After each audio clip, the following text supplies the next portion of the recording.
Apresentamos a EMEC, a Estação de Monitoramento de Ecossistemas Aquáticos, uma solução de baixo custo para o monitoramento ambiental.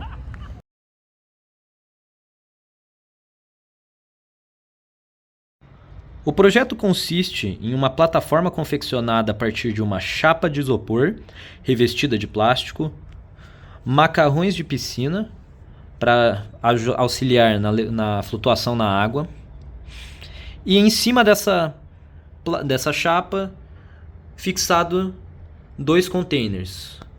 Um responsável por armazenar a água coletada da amostra externa e o outro responsável por proteger e guardar todo o circuito responsável pelas medições. Foram utilizados 6 sensores diferentes para se medir parâmetros de qualidade da água e do ar, sendo eles um pHmetro, um sensor de TDS, que mede partículas dissolvidas na água, sensor de temperatura da água, sensor de turbidez da água. Em cima da tampa nós temos um sensor de concentração de monóxido de carbono na atmosfera e um sensor de umidade e temperatura do ar. Na parte externa contamos com uma bomba de água que será responsável por bombear a água do ambiente externo para o reservatório. E dentro do reservatório, outra bomba de água responsável por esvaziar o mesmo.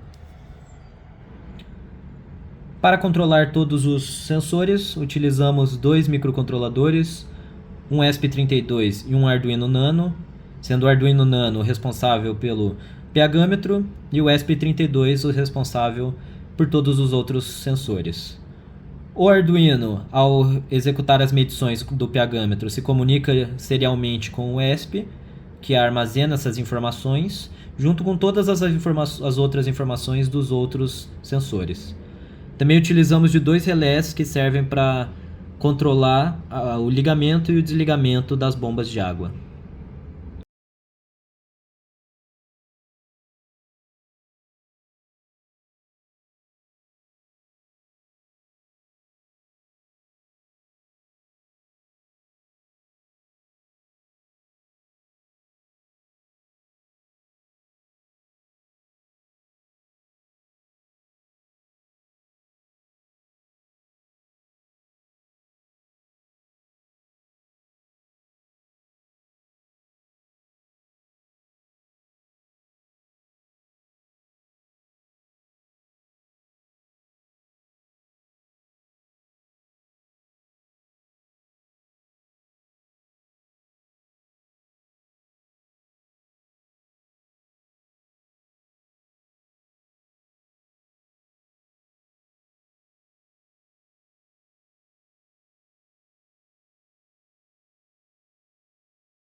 Bom, partindo agora para a análise dos dados coletados de teste, nós temos 2 conjuntos diferentes. O primeiro, que compreende os 5 primeiros registros, diz respeito aos testes que nós realizamos em um ambiente controlado.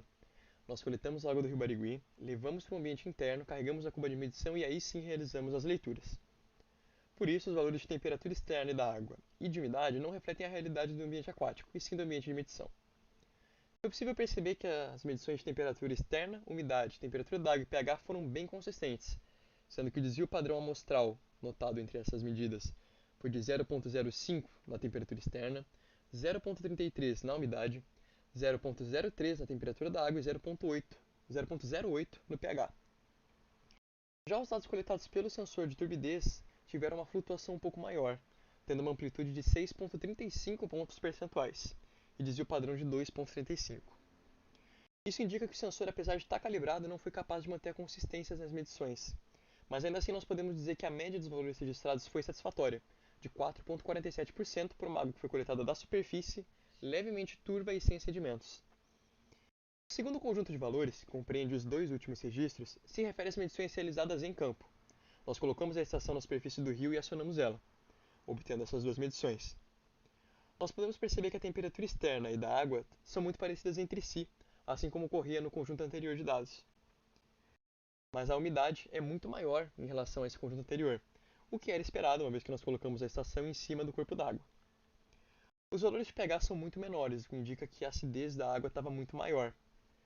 Já os valores de turbidez também aumentaram, o que também era esperado, uma vez que a EMEC coletou água com bastante sedimentos. Nós podemos perceber no final da medição que ficou bastante terra no fundo da nossa cuba de medição.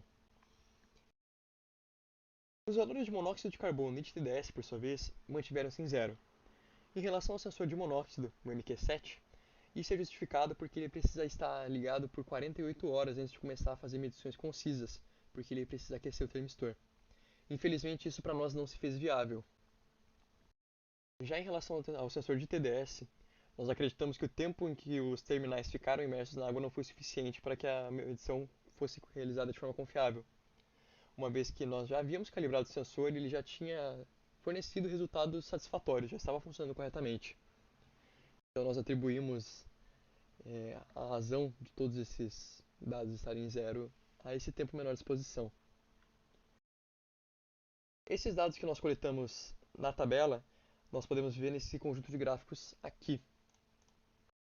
Esse primeiro gráfico aqui diz respeito a todas as medições em conjunto. O segundo gráfico se refere à temperatura externa. O terceiro, a umidade. Nós podemos perceber aqui a variação dos dados, dos dois últimos dados com relação ao primeiro conjunto, nos dois gráficos. Assim como nesse gráfico de temperatura da água. O gráfico de nível de monóxido de carbono, infelizmente, se manteve em zero, né, em virtude do que já foi mencionado. O pH aqui, podemos perceber a queda e uma flutuação muito pequena durante as medições do primeiro conjunto. A turbidez, nós podemos perceber essa flutuação bem maior no primeiro conjunto de dados. As partículas dissolvidas também se mantiveram em zero, como já foi mencionado antes. Aqui nós temos a relação entre temperatura externa e temperatura da água. Nós podemos ver que está bem conciso, né? A variação se manteve bem parecida. Os valores de medição também bem parecidos, como já era esperado. Aqui nós temos um gráfico de temperatura externa em relação à umidade, para que nós possamos fazer essa análise em conjunto. Nesse caso, esse gráfico não significa muito, porque são dois conjuntos de dados distintos. E aqui, por fim, nós temos a temperatura externa pelo nível de monóxido de carbono, que também não foi possível perceber a relação, uma vez que o nível de monóxido de carbono se manteve constante em zero.